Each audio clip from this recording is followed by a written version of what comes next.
We're back. According to some reports, the president could name a successor to Secretary of State Hillary Clinton as early as next week. I think it could come this week.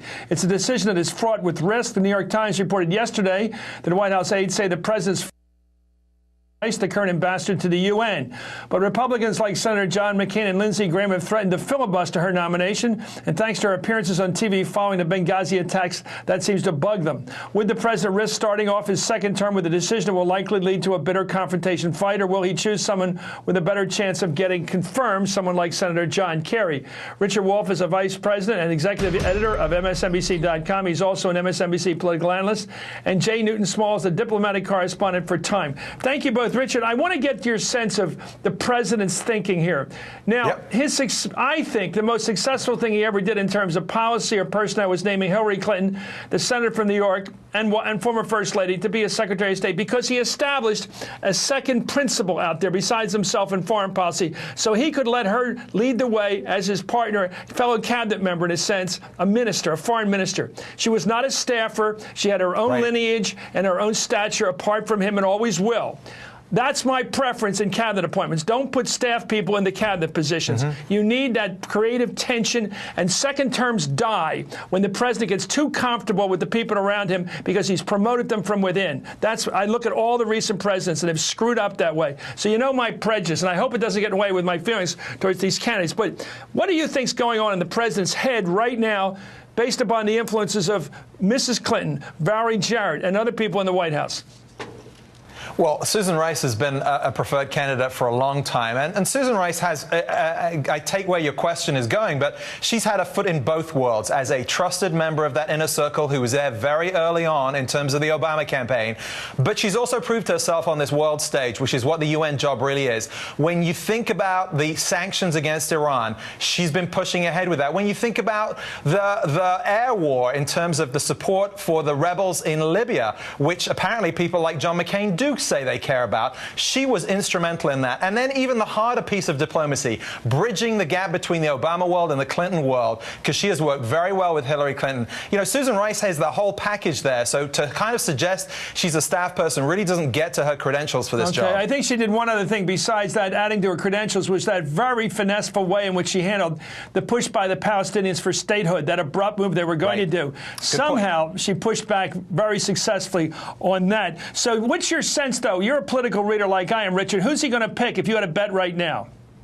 Well, I think it's Susan Rice. I mean, there is the question about John Kerry, but I think now that John McCain has sunk his teeth in, he's made it about presidential authority. And frankly, it's outrageous that there is this witch hunt going on the right about these people of color, let's face it, around this president. Eric Holder, Valerie Jarrett, now Susan Rice, before it was Van Jones. This is not about who is hawkish in the same way John McCain is about foreign policy, because if you look at Iran and Libya, Susan Rice checks those boxes. This is a personal vendetta. So you think McCain is being McCain and people like Lindsey Graham, McCain, who had his own daughter attacked, who he was accused of having an illegitimate child when he in fact adopted a young girl from South Asia. You're saying that McCain's being driven by racial prejudice here? There is no other way to look at this, because look at her foreign policy. And by the way, look at what John McCain said about Condi Rice's nomination. We're running this story on the front website right now. Back then, 8 years ago, John McCain said the Democrats who were questioning Condi Rice's credentials, they were just engaged with bitterness. They needed to move on. Why has he changed his tune? What is it about Susan Rice? And the answer is there aren't any good foreign policy explanations for it. Okay, let me go to Jay on this question. Jay, what do you read as the issues here for the president in his personal decision? It's a huge decision he's going to have to make in the space of a week now, it looks like. It is a huge decision. Look, whomever he nominates is going to be number 4 in line for the Oval Office in case anything happens to the president or the vice president or the speaker.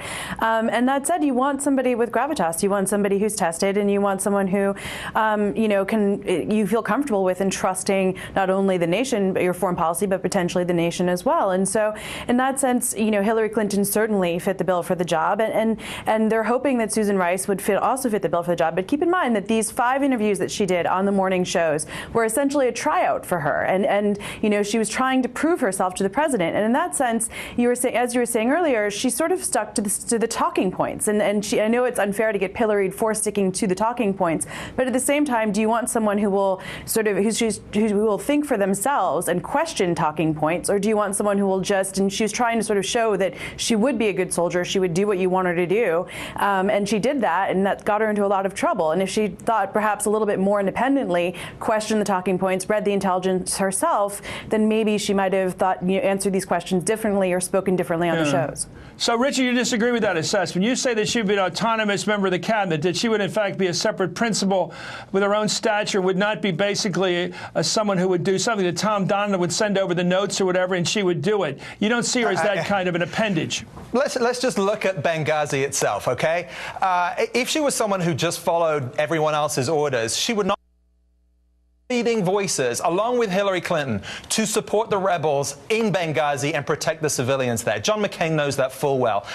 Senator McCain knows full well there was CIA engagement, not just with these talking points, but with the actual operation around the ambassador in Benghazi. Everyone knows what the real story is behind here in terms of the operation, in terms of Susan Rice's independence. And if you want to take a Sunday show talking points performance as the measure of a Secretary of State, you're on very thin ground in terms of how anyone for any position could get nominated in the future. Well, let me follow this thinking here apart. Who's going to take the bullet for what looked to be the failure to protect Chris Stevens? Who's going to take the bullet for what looks to be a misrepresentation in real time as to what happened? Who's going to pay the price? I mean, Richard. certainly Republicans. First of all, let Jay go first. Jay first. I mean, certainly Republicans want it to be Susan Rice. I mean, they're essentially calling for her scalp. I mean, and you had White House Press Secretary Jay Carney out there at the same time going even farther than Rice was and talking about how this was all just due to a protest and not really, you know, not having much to do with terrorism. And they're not calling for his scalp because, I mean, he is essentially a spin doctor, and it's not the scalp that they want. They want somebody who's in policy, and they want somebody who will draw blood from the Obama administration, and that is Susan Rice. Well, that sounds like Richard. Okay, thank you, Richard Wolff. Thank you, Jay Newton-Small. You agree on that point. They want a scalp. Up next, how close is the Middle East to an all-out regional war? Is Israel headed for a war with Iran? I see